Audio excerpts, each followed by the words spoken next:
Nakakainip na ang rusi ni Kapugi. Ay paano? Magkabit na tayo ng open pipe na pambalagbagan. Tara, buksan natin. Parang bugbog sarado na itong ating parcel na ito. Ba't ganito na ang balot? Ganda na agad. Kita ko na. Oo. Elbow pala. Kalampag na. Diferensya ng elbow? Pakak! Big elbow yarn. Halimaw ka boy. Ang canister na pangwasakan. Pambababam!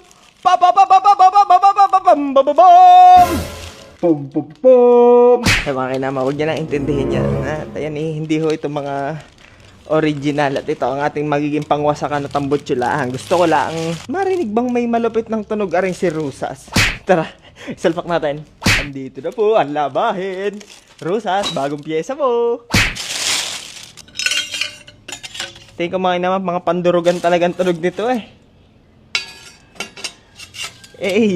Wasak ito. Wasak to boy. Wasin na natin.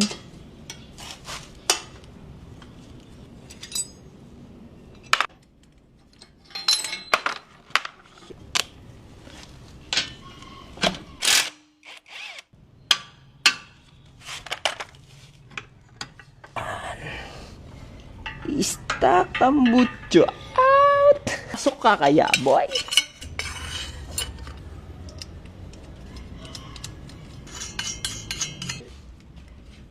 Okay. Shoot! Wala lang kasamang mga spring mga kainaman. Naring nabili nating pansamantagal na pipe. Pero i-bracket muna natin ang pansamantala din. Yan. Dili na lang siguro. Abot ba dito? Bitin. Yan. Dili na muna natin ilagay. Pansamantala lang naman. Yan. Basta mapasoundcheck lang natin ngayon. Ang forma ng pagkakapilot. Huwag niyo muna intindihin mga kainaman na rin ating bracket ha. Ayan ay pansamantala. Game, tingnan natin. Sound check. Hindi yata natulog ka.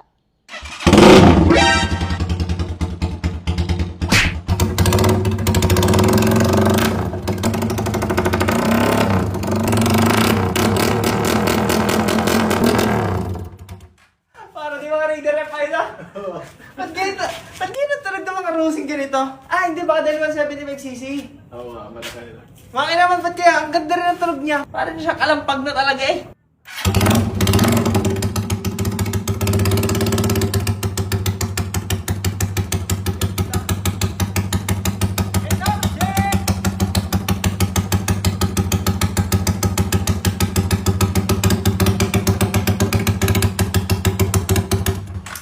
Kapugi, minor check.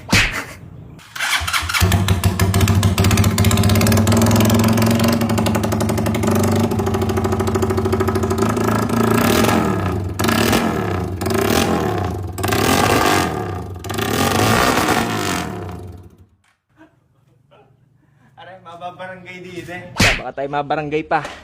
Padaanin na lang ng kapirasong montage. Andyan ka na naman, ba't di ko maiwasan?